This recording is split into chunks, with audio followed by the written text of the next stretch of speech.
আসসালামু আলাইকুম ওয়া রাহমাতুল্লাহ।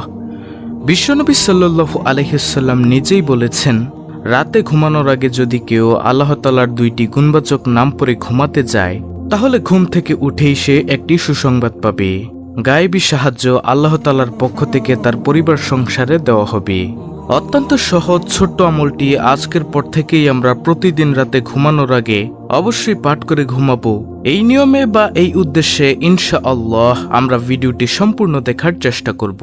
তাহলে চলুন ভিডিওটি শুরু করা যাক। রহমতের প্রহর বা সময় বলতে রাতের শেষ তৃতীয়াংশকে বোঝায়। উলিয়ারা এই সময়কে ইবাদত বন্দিগির উত্তম সময় হিসেবে বেছে নিত, কারণ এই সময়ে নবী করিম সাল্লাল্লাহু আলাইহি ওয়াসাল্লাম ও তার সাহাবারা নফল নামাজ, কোরআন তেলাওয়াত, জিকির আজকার ও মুরাকাবা করতেন। এছাড়াও হযরত মুহাম্মদ সাল্লাল্লাহু আলাইহি ওয়াসাল্লাম প্রায় সারা রাতই আল্লাহর দরবারে নামাজ, কান্নাকাটি ও নফল ইবাদতে মশগুল থাকতেন। রহমতের সময়ই হল রাত ৩টা থেকে ফজরের আগ পর্যন্ত।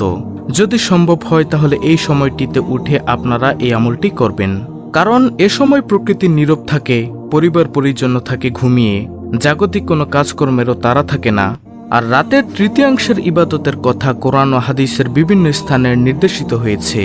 বলা হয়েছে, এ সময় আল্লাহ তাআলা বান্দারটাকে অধিক সাড়া দেন। তিনি বান্দাকে অনুপ্রাণিত করতে থাকেন, তাকে ডাকতে বলেন, তার ইবাদত করে তার নৈকট্য লাভের আহ্বান করেন। আর সেই সময় যদি আমরা আল্লাহ তাআলার কাছে ডাকতে পারি, আল্লাহ তাআলা আমাদের ডাকও শুনবেন। হযরত আবু হুরায়রা রাদিয়াল্লাহু তাআলা আনহু থেকে বর্ণিত, প্রিয় নবী রাসূল সাল্লাল্লাহু আলাইহি ওয়াসাল্লাম বলেছেন, আমাদের প্রতিপালক মহান রব্বুল আলামিন প্রতি রাতে যখন শেষ তৃতীয়াংশ অবশিষ্ট থাকে, তখন প্রথম আসমানে অবতরণ করেন এবং বলতে থাকেন যে, হে বান্দা, আমার কাছে প্রার্থনা করো, আমি তোমার প্রার্থনা কবুল করব। আমার কাছে তোমার কি চাওয়ার আছে চাও, আমি তা দান করব। আমার কাছে তোমার জীবনের গুনাহের জন্য ক্ষমা প্রার্থনা করো, আমি তোমার গুনাহ ক্ষমা করে দিব। সুবহানাল্লাহ। সহিহ বুখারী শরীফের একটি হাদিস নম্বর 6986। আল্লাহ তাআলা নিজেই ডেকে ডেকে তার বান্দাদেরকে বলেন, এই সময়টিতে যদি আমরা কষ্ট করে উঠে অজু করে 2 রাকাত করে 4 রাকাত তাহাজ্জুদের নামাজ আদায় করে এই আমলটি করতে পারি, ইনশাআল্লাহ আল্লাহ তাআলা আমাদের দোয়া ফেরত দিবেন না।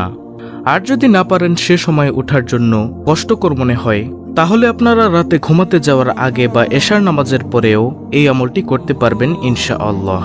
আল্লাহর এমনই দুটি নাম যদি আপনি পড়ে ঘুমাতে যান, আল্লাহ তাআলা আপনার মনের নেক আশা পূরণ করবেন।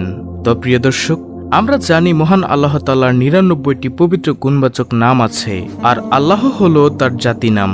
আর সেটি হলো আল্লাহর জাতি নাম আল্লাহ, এবং এর সাথে আরও একটি আল্লাহর গুণবাচক নাম সংযুক্ত করবেন, তা হলো সামাদুন। সামাদুন নামটি সূরা ইখলাসের মধ্যে আছে, আর সামাদুন অর্থ হলো অমুখাপেক্ষী। আল্লাহ তাআলা কারো মুখাপেক্ষী নন, আর বাকি সকলেই আল্লাহর মুখাপেক্ষী।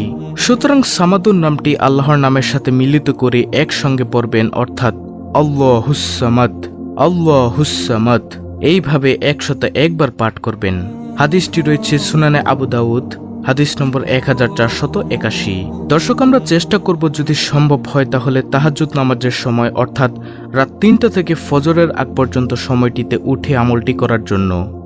আর যদি সম্ভব না হয় তাহলে রাতে ঘুমাতে যাওয়ার আগে, অর্থাৎ এশার পরে রাতে ঘুমাতে যাওয়ার আগে আল্লাহর এই গুণবাচক নামটি আল্লাহুস সামাদ, আল্লাহুস সামাদ, এভাবে 101 বার পাঠ করবেন। মনে রাখবেন, আল্লাহর গুণবাচক নামটি পাঠ করার আগে এবং পরে 11 বার দুরূদ শরীফ পাঠ করে নেবেন। যদি দুরূদ শরীফ কেউ না পারেন তাহলে ছোট্ট এই দুরূদটি পড়ে নেবেন। দুরূদটি হলো সাল্লাল্লাহু আলাইহি ওয়াসাল্লাম। এই ছোট্ট দুরূদটি পড়ে নেবেন। ইনশাআল্লাহ আপনারা রাতে এভাবে আমলটি করলে আল্লাহ রাব্বুল আলামিন আপনার মনের নেক আশা পূরণ করবেন। আমলটি করার পরে আল্লাহ তাআলার কাছে আপনারা মুনাজাতের মাধ্যমে আপনার চাওয়া পাওয়াগুলো তুলে ধরবেন। ইনশাআল্লাহ আল্লাহ রাব্বুল আলামিন আপনাকে খুব দ্রুত এর ফলাফল দান করবেন। তাহলে আজ থেকে নিয়তটি করে ফেলুন যে আজকের মধ্যেই আপনি এই আমলটি করবেন।